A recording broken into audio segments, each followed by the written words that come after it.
is as the talks progress in the morning, more and more people start showing up, and as they wake up. We were all up pretty late last night, and which might be relevant to this topic of this talk: brain chemistry, how psychoactive chemicals hack the central nervous system. I don't know. Maybe it's all theoretical. None of us have experimented with psychoactive substances, but Jennifer here is a passion of hers because she's been studying pharmacology for about a half dozen years. She'll soon be a pharmacist, so she really knows her material. And I imagine some of us have some personal experience in this area as well. But the hows and the whys could be particularly interesting. So I just want to welcome Jennifer to Hope, and looking forward to this talk. Thanks.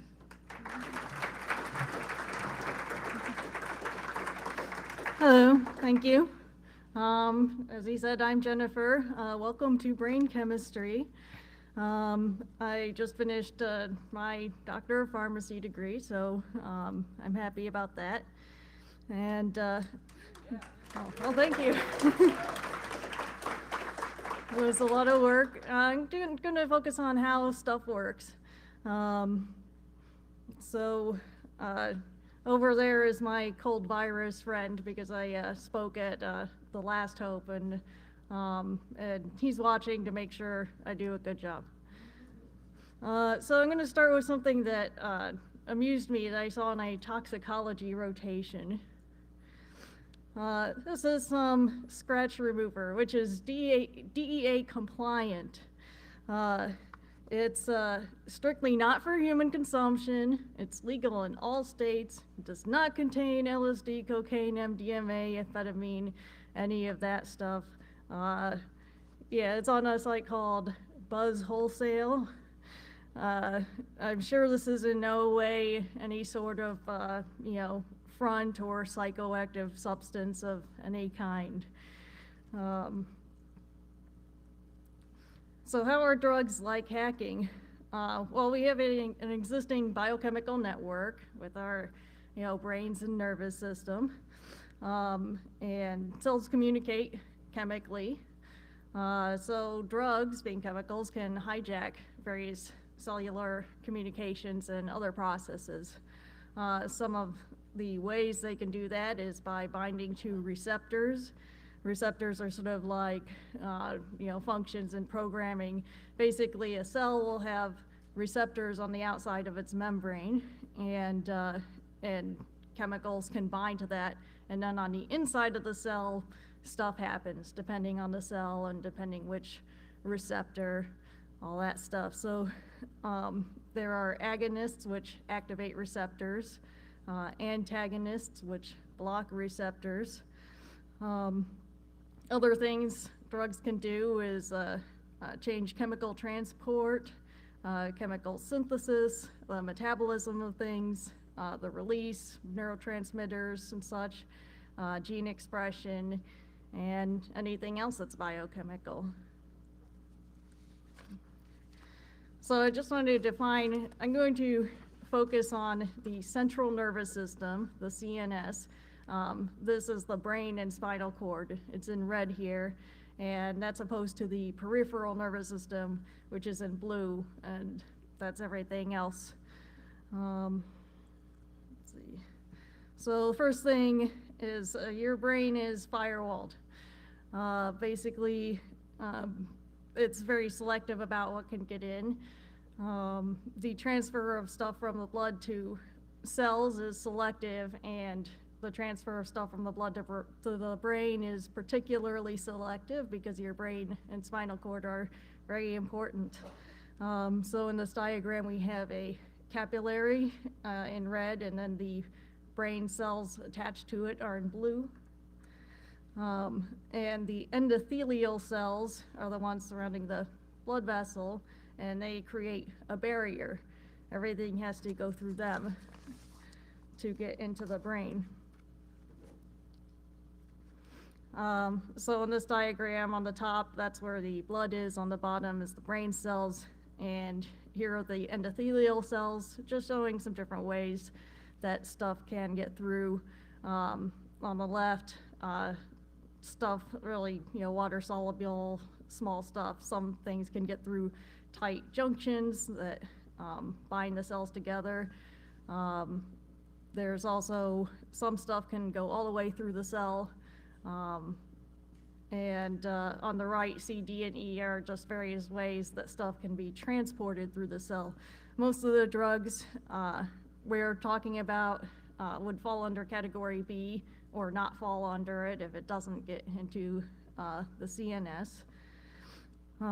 Generally, they have to be small, fat-soluble, non-polar. In my last talk, I actually did a demonstration that I decided not to do this year, having to do with acids and bases and solubility. It kind of ended up like vinegar and baking soda because and exploded, which was fun but messy. But basically,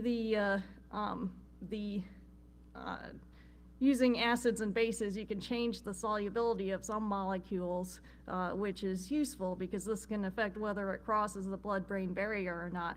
Aspirin is an acid, which does cross, but in cases of overdose, it's useful to raise the pH of the blood and make it more basic, because that makes it more water soluble, and it doesn't cross as easily that way, and it's also excreted more easily.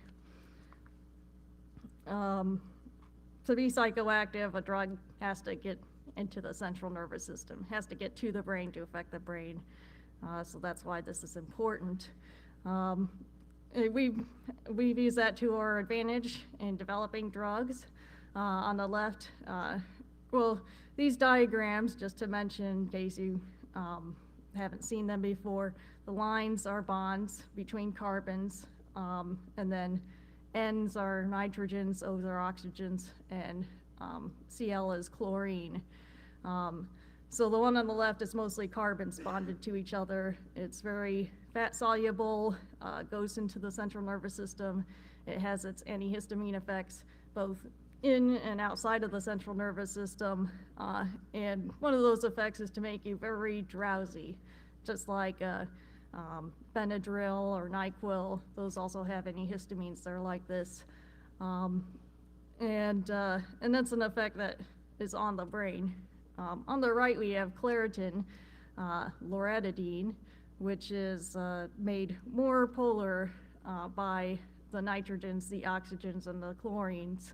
They draw electrons to themselves, so it changes the distribution of charges on the molecule. And so it doesn't really cross the brain barrier much. So it doesn't make people drowsy like the old ones do. Very useful. So a friend told me a while back when I was talking about ethanol that she thought ethanol and the GABA agonists would make a good band name. I don't know, it kind of has a nice ring to it. I'm going to talk about a neurotransmitter called GABA, but first we have to understand action potentials. So you've all seen illustrations like the one on the left. I know you have because I used the same one earlier in this presentation.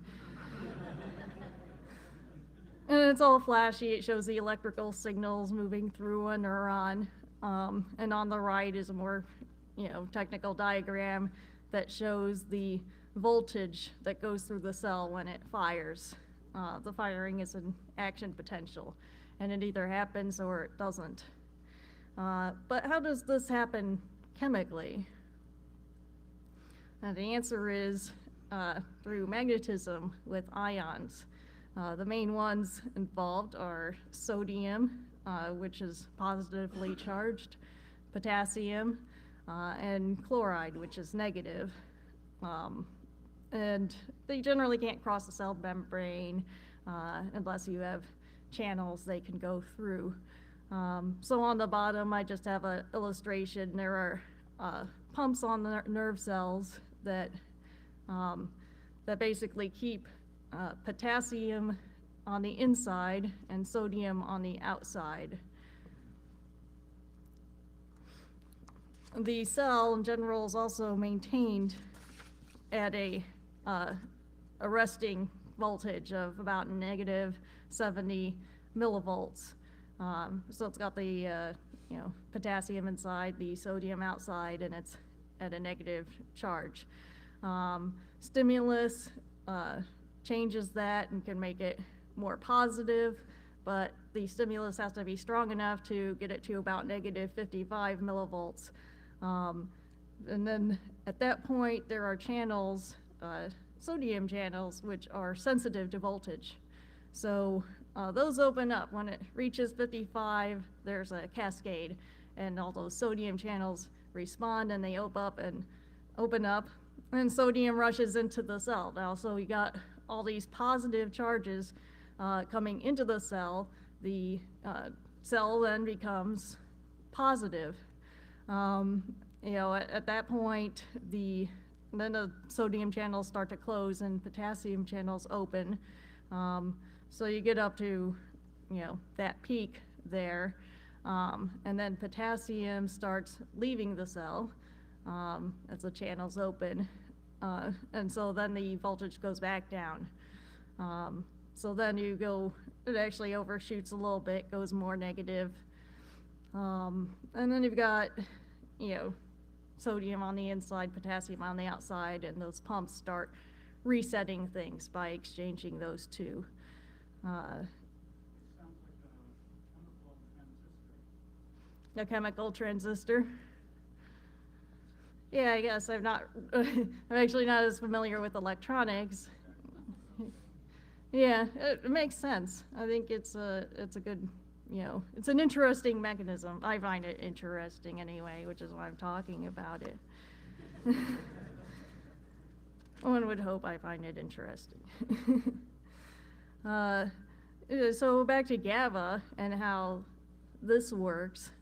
GABA inhibits action potentials, so it has all sorts of depressant effects. The drowsiness, relaxation, anti-anxiety effects, and GABA agonists.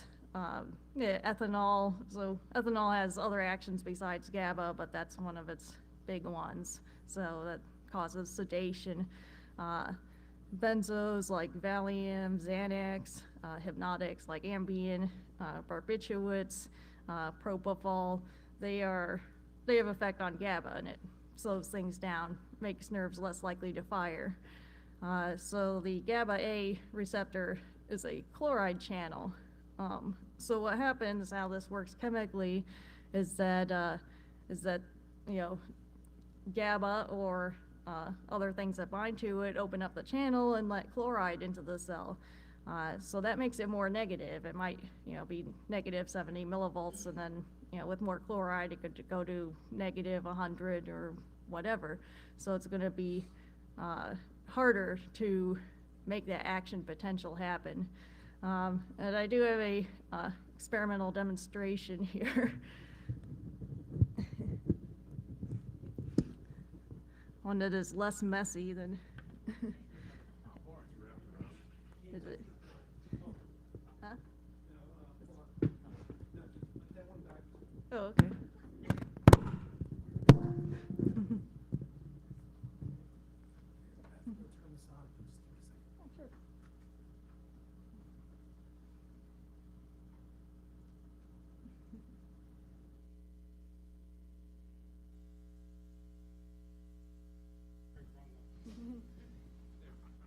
Oh, okay.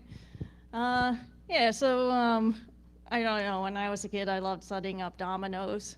Action potentials are kind of like that because they either go or don't. And you push a domino over, if you push it to a certain, part, it falls over. If you don't, it doesn't fall over. So I've got weights on the backs of these. So obviously there's a certain point where I'd push this over and it would knock all these over. But if I add weight to the back of this, it's much harder to push over. So it takes more, I have to move it more distance before it'll actually fall over. So the action potential, well, the effect of GABA is sort of like that, and just for fun. That was less messy than my volcano thing. Anyway, so there's another neurotransmitter called glutamate that sort of works the opposite of GABA, which applies to this case. There's another thing I learned a lot about on toxicology rotation. There are K2 spice or product names for a pseudo-legal cannabinoid, and they're basically synthetic. They bind to the same receptors as marijuana, and they're basically, the product is basically plant material sprayed down with these chemicals. They were invented for research and then modified by chemists to skirt the law. The Poison Center has gotten a lot of calls about these recently. On rotation, we'd see people come into the ER with seizures. We don't really, I'm sure there's a lot of people who have smoked this and not gotten seizures, but compared to marijuana, we don't really see people come in with seizures with marijuana, but with this stuff, it's been a regular occurrence. So there's some question as to why this stuff causes seizures. And I researched that a little bit. It turns out THC has anticonvulsant activity. Its effect on the cannabinoid receptor inhibits both GABA and glutamate. So inhibiting GABA makes you more likely to seize, and inhibiting glutamate makes you less likely to seize. But it's thought to have a stronger effect on the glutamate. The synthetic cannabinoids, though, a lot of them are more potent, sometimes 4 to 5 times more potent. So perhaps they have a stronger effect on GABA. So to talk a little bit about pain, because people always find painkillers interesting. Some of the common mechanisms, like I've been asked before, how there are certainly painkillers that just numb you, like when you go to the dentist and you get lidocaine, it just makes you numb. And clearly there are some others that don't numb you. Some of those are anti-inflammatories, so they inhibit prostaglandins, which cause pain and sensitize your nerves when you have tissue damage, when you're sore. But if someone were to stab you or something when you've taken an anti-inflammatory, it's probably not going to make much difference because that's a acute pain. But then there are centrally acting ones as well. And the CNS actually has pathways obviously going from the body to your brain, which transmits the pain signal, and then it has descending pathways that go from your brain down to your body, and they have the ability to inhibit pain signals. So just some basic, some of the centrally acting ones. Opioids, they bind to opioid receptors, and pretty much they ultimately have an effect on glutamate in the spinal cord. So they inhibit it, and again, the nerves are less likely to fire there. There's also a couple unique substances that are opioids, but also affect serotonin and/or norepinephrine. Those neurotransmitters also seem to have an effect on pain. The cannabinoids, also, those are still being investigated. It's not real clear what the mechanism is.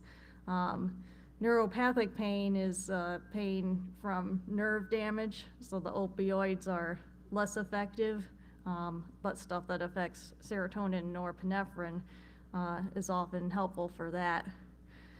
And then there's acetaminophen, which is kind of its own thing. It's an anti-inflammatory, but in the central nervous system instead of outside of it, like ibuprofen.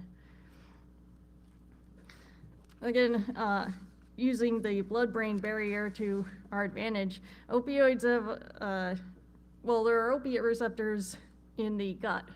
So opioids slow down your gut and they can cause constipation. Of course, constipation would be a great side effect to have if you had diarrhea. And there is over-the-counter Imodium, loperamide, which is treatment for diarrhea. It binds to the opioid receptors, but it doesn't really get into the central nervous system.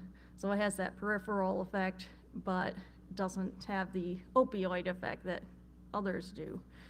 So it doesn't kill pain or, get you high or anything. It actually, some of it actually does cross the blood-brain barrier, but it's pumped back out by P-glycoprotein. So it's sort of like if you have a boat that's leaking a little bit and you have buckets, you can get the water out, unless it's coming in just, too fast. But generally it stays out of the CNS. There are some chemicals out there that inhibit P-glycoprotein, such as quinidine, and so that allows some loperamide to stay in the CNS and have CNS effects, which are like opioids. Another interesting toxicology case, I probably get way too excited about these things, but there was a lady who came in and she had OD'd on loperamide. She took about 200 of them over like the past couple days. Yeah. Well, the immediate concern usually with, I guess she was trying to detox herself from, from other opiates using loperamide. It's not unheard of apparently, but the usual concern for toxicologists with overdoses and opioids is respiratory depression. Your breathing slows down, and if that happens for too long, you can have organ damage and brain damage and eventually die. But with her, there was a much more pressing problem of her heart going into this arrhythmia called torsades, twisting of the points, and it looks like a party streamer on the ECG. And that could be an effect from quinidine, although she tested negative for quinidine. They actually had to shock her 15 times because she kept going into this rhythm. It was interesting because, we don't know what caused it. Like, it could have been the loperamide itself because we really don't know. We don't do tests of, 200 loperamides on human subjects, So, moving on to monoamines, norepinephrine, dopamine, and serotonin. A lot of psychoactive drugs have a phenylethylamine structure. This is, the phenyl ring. Ethyl is the 2 carbons, and amine is the nitrogen. And our neurotransmitters, norepinephrine and dopamine, have this structure. So here you can see some patterns with some various psychoactive substances, including, some that are prescription and some that are illegal. They all have this phenylethylamine structure, which gives them some activity that has to do with, neurotransmission. So back in the 50s, I believe, it was noticed that that monoamine oxidase inhibitors, they basically inhibit the metabolism of monoamines, the serotonin, dopamine, norepinephrine. So that leads to more of those neurotransmitters in your brain. And that led to, they noticed that these helped people who were clinically depressed, which led to the monoamine hypothesis, which is that You know, when you're depressed, you have low levels of monoamines, and all the antidepressants that have been developed, you know, affect these monoamines, and they increase the amount of it in the synapse. The thing is that the increase happens pretty quickly. You know, you take a you know, Prozac or something, and it absorbs into your bloodstream, and it gets into your brain, and that same day it starts to affect the serotonin. It inhibits the reuptake, so there's more in the synapse, but it takes weeks to get the antidepressant effect, like the long-term effect against clinical depression. In the past couple decades, there has been a new hypothesis that's been gaining momentum, which is that it's really involving neurogenesis, the growth of new neurons in the hippocampus. This is a normal process, but there's evidence that people who are depressed or have long-term anxiety or bipolar have diminished neurogenesis. And it's discovered that antidepressants ultimately result in more neuron growth in depressed patients. So there's evidence that this is why they work, and that this is an effect that's downstream of the effect on monoamines. Other things that help depression, you know, therapy and exercise, they also have a biochemical effect on our nervous system and our brains. And so they can also increase neurogenesis. So this is still being investigated more, but it's very interesting to me. Another instance of using the blood-brain barrier with monoamines, Parkinson's, we can treat with dopamine, and dopamine doesn't cross, so we have to use L-DOPA, which is a precursor. The precursor gets metabolized in the body to dopamine. The thing is that dopamine has a lot of side effects. It has some, you know, in the brain, we can't really help that, and it has some side effects on the heart, on blood pressure, stuff that's outside of the central nervous system. So what we do is there's a chemical called carbidopa, which blocks the metabolism of L-DOPA to dopamine. And carbidopa does not get into the central nervous system. So it blocks the metabolism. Essentially, it prevents the dopamine from being created in the peripheral nervous system and restricts it to just the central nervous system. So that greatly helps with all the side effects that are on the outside. So we always use the combination. Serotonin. Serotonin, to me, it's an old neurotransmitter. I think of it like as sort of the JavaScript of the nervous system. It's everywhere, it's ubiquitous, it does all kinds of things. There's 14 different receptor types that we know of. Most of it's not in the central nervous system, most of it's outside, does other stuff, but of course I'm focusing on the central nervous system.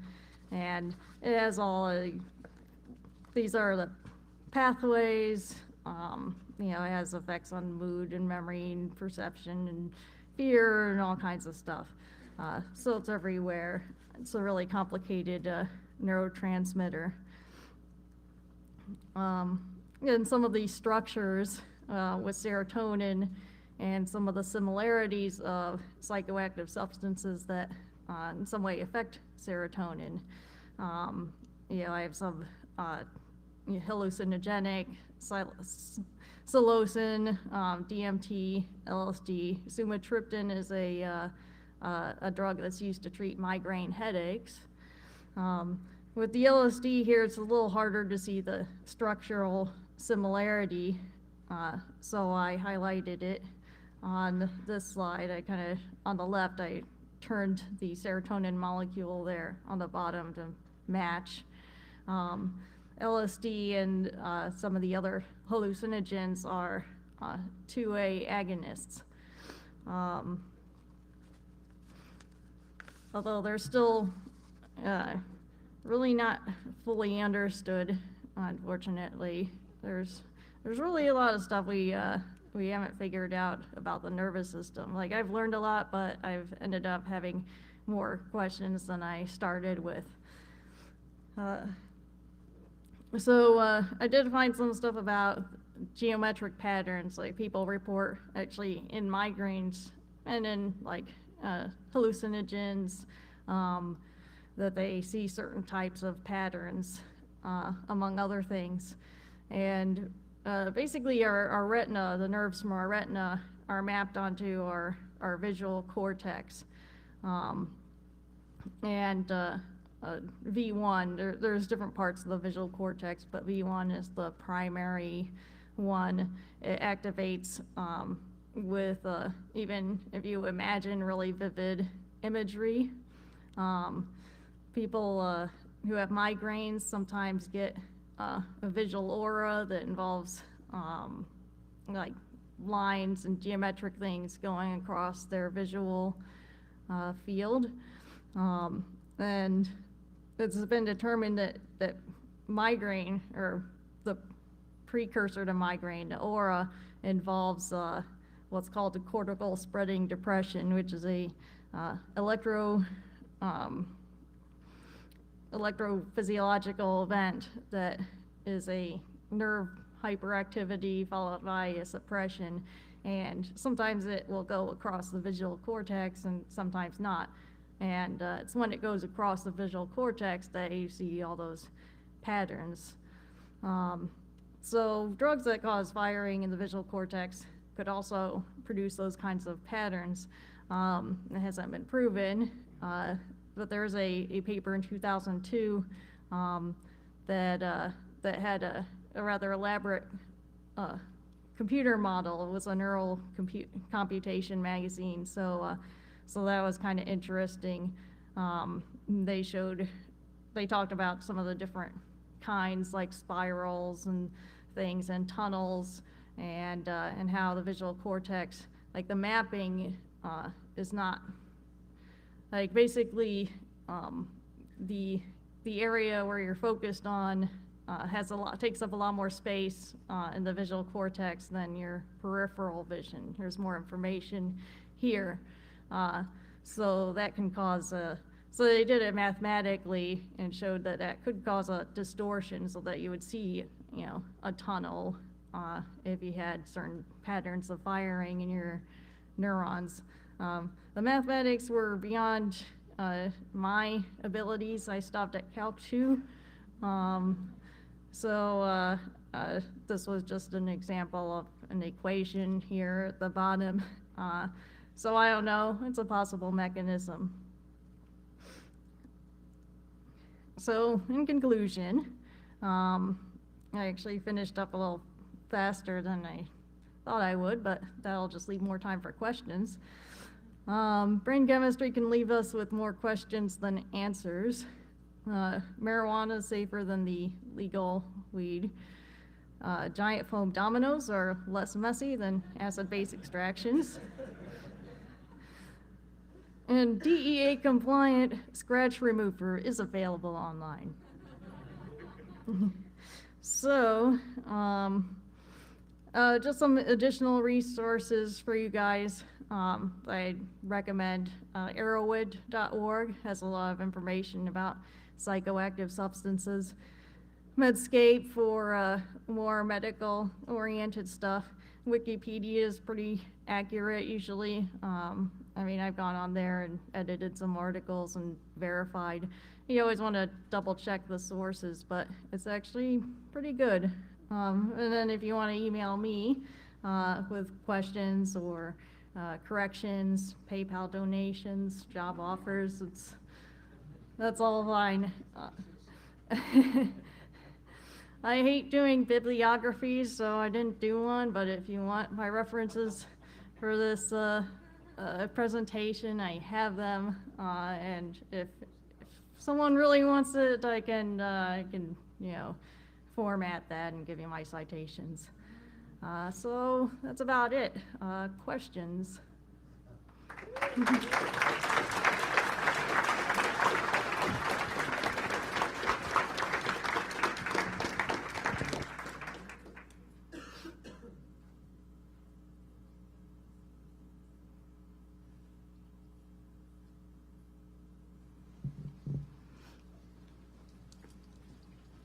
Hello, hello.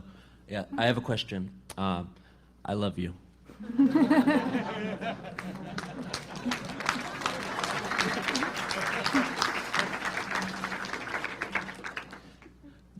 Do we have any mechanism for objectively, for a doctor, detecting when a patient is experiencing pain? So far as I know, it's mostly subjective. I go to the doctor, I say I have a headache. The doctor doesn't know how much of a headache, what kind of headache, anything. It's just what I tell the doctor. Yeah, that is pretty much the state of pain management right now. It is very desirable and discussed in research to find a way to somehow measure, someone's pain. But right now, it's all like, they'll ask you how much pain on a scale of 1 to 10. It's basically based, what you say. Everyone's experience of pain is different and their tolerance is different. So we're really, it's frustrating, but it is a limitation right now. Yeah, we'll know if you're being a pain.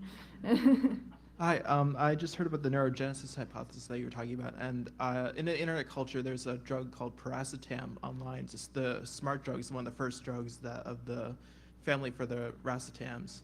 I was just wondering if you've heard of this drug and if you have any opinion on how that might help with depression. I've heard of that one.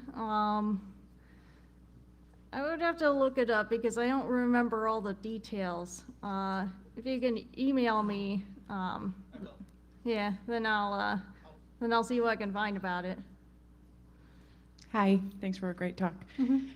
Is there any information on the naturopathic stuff, and does it have similar reactions, like, for depression or pain relief, valerian root, St. John's wort? Is it similar neurogenesis? Yeah, there is some information. I mean, a lot of the stuff, there isn't much information about, because it hasn't been studied, and like a lot of the herbals, there'll be some new combination they come out with that's really kind of random. St. John's wort does have evidence. It affects all three of the, monoamines I mentioned: norepinephrine, serotonin, and dopamine. It also interacts with 1 billion prescription medications. So if you ever take it, make sure you tell your doctor about that.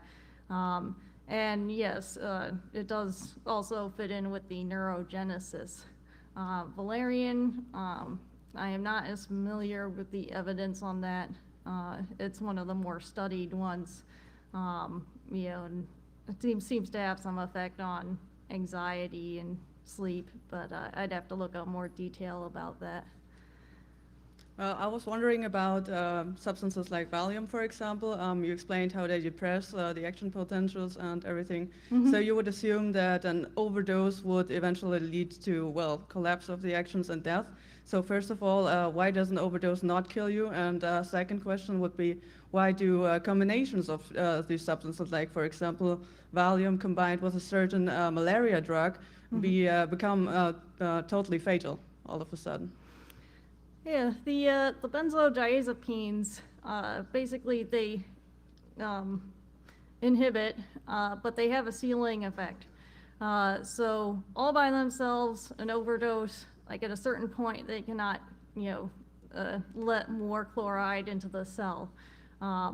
But if you combine them with some other sort of depressant, that has another mechanism, more action on GABA, then that could kill you, because then at that point it could slow your breathing down enough, but you die. I was wondering if there's been any serious work on trying to stimulate the brain using just sort of electrical impulses directly, rather than using drugs to sort of causes the neurosubstances to fire, just zapping neurons directly or something like that, and how reliable that is and when that would be mainstream. Yeah, well, one actual electroconvulsive therapy is still used sometimes for very severe depression, and that involves basically shocking the brain cells. It's done with anesthetic, I believe, because basically they cause a controlled seizure, a controlled convulsion, and that seems to it seems to be very effective for those really deep, dark depressions that are hard for people to get out of, but it has some side effects on memory and things. It's not as easy or as inexpensive as taking medications, but it is out there, and it is an effective and official treatment option. Okay. Just one other question. Just do you know anything about how like motion sickness drugs like Dramamine or similar things work? Yeah, a little bit. Let me try to remember exactly. Yeah, diphenhydrameclizine. They have both antihistamine and anticholinergic effects in the central nervous system. I'm not sure exactly their effect. I know we have a chemoreceptor zone in our brains that when it's stimulated, which opiates, for example, tend to stimulate that. It makes you nauseous. Probably protects you from getting poisoned if you were, when we evolved, if you ate something random and then, it had that effect, it might cause you to puke. But I'm not recalling exactly the mechanism. All I know they're anticholinergic and antihistamine. Okay, thank you. Hi, and thanks for a great talk again. Can you talk about why stimulants make you focus instead of more scatterbrained? Certain stimulants. Yeah, well, you have something like, amphetamine salts, Adderall, or, Ritalin, and in general, I think they release norepinephrine and dopamine, and that activates your sympathetic nervous system. So you've got some mental effects and some peripheral effects, and it's activating, and the purpose of that is usually, it's the fight or flight sort of response. So it helps you, focus and get ramped up.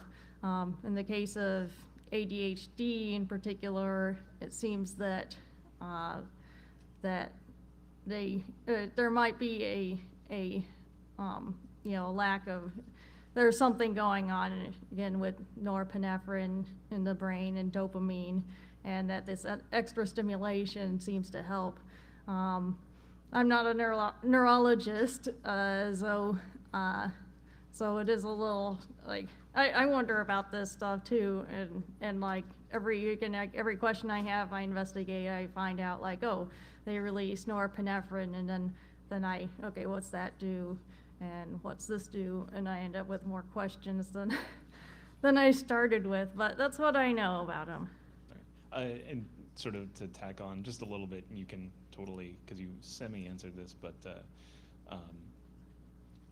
if you do any kind of like brain training, is there a noticeable change in the chemical effects of your day-to-day neural activity? Well, I don't know the research that would have to do with that, but in my personal opinion, based on what I know about biochemistry, it's plausible to me. I would think that there would probably be methods of brain training that are more effective than others. In the case of ADHD specifically, it doesn't seem that there's ever enough to fully help someone who's really struggling with it. But it could have some effects, I think. Cool. Thanks. Thanks for a great talk, by the way. Thank you. I understand we build up tolerances to certain drugs. I was wondering if there were any sort of complementary drugs that will reset those tolerances, maybe particularly for stimulants, for example. Well, the short answer is not that I know of. It could, probably not at the moment. It's something I could look at, if you email me, and I could look just to see. you know, I don't think there's anything out there that we know of right now. That doesn't mean they don't exist, possibly, but we just don't know of any. Thanks. There's some research into preventing tolerance with NMDA partial antagonists. Magnesium, And MDA partial antagonists, there's research into reversing tolerance or preventing tolerance. Okay, that's something I might look up later because it's interesting. Hi, I'm wondering how anxiety disorders work in the brain chemically and how anti-anxiety meds differ from differ from other types of meds. Well, there is a lot of crossover with anxiety and depression. Yeah, I mean, first line treatment with anxiety disorders is usually a SSRI, a serotonin reuptake inhibitor, which are also antidepressants. The benzodiazepines are also used in anxiety because they have a pretty profound and direct effect by being very sedative.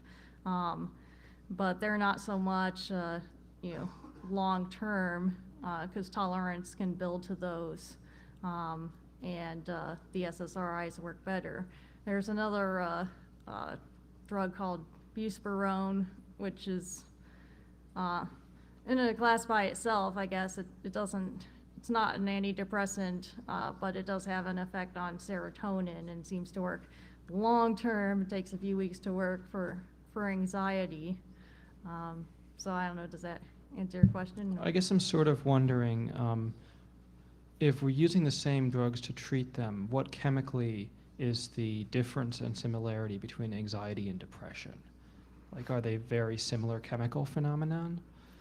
I think that is still somewhat of a mystery. I mean, depression itself, like as much as we have learned about the biochemistry of it, some of our basic questions, like, why do we even, why do we have a large number of people who have, gotten clinically depressed, and, when anxiety and stuff seems to be so unhelpful, or having an anxiety disorder, I don't think we really know. It's complicated, and again, it's one of those things where we understand a lot and yet very little. Thanks. So this is a politics question. I'm curious about how, if at all, legitimate research can be done these days on Schedule I drugs, and how that works in the research community. Is it a brick wall? Is there a way forward for researchers to do legitimate work on those kinds of things?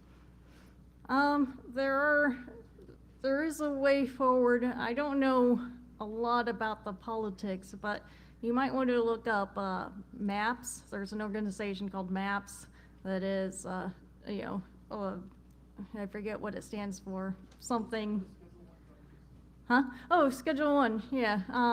So in our country, the drugs are controlled, well, some drugs are controlled substances, and they put them in these schedules. So Schedule I is basically totally illegal. Schedule II is, it has a really high potential for abuse and harm, but it still has legitimate medical use, such as morphine or amphetamine. Those are Schedule II because they still have a legitimate and accepted medical use. But Schedule I would be, stuff like LSD or marijuana, heroin. Yep.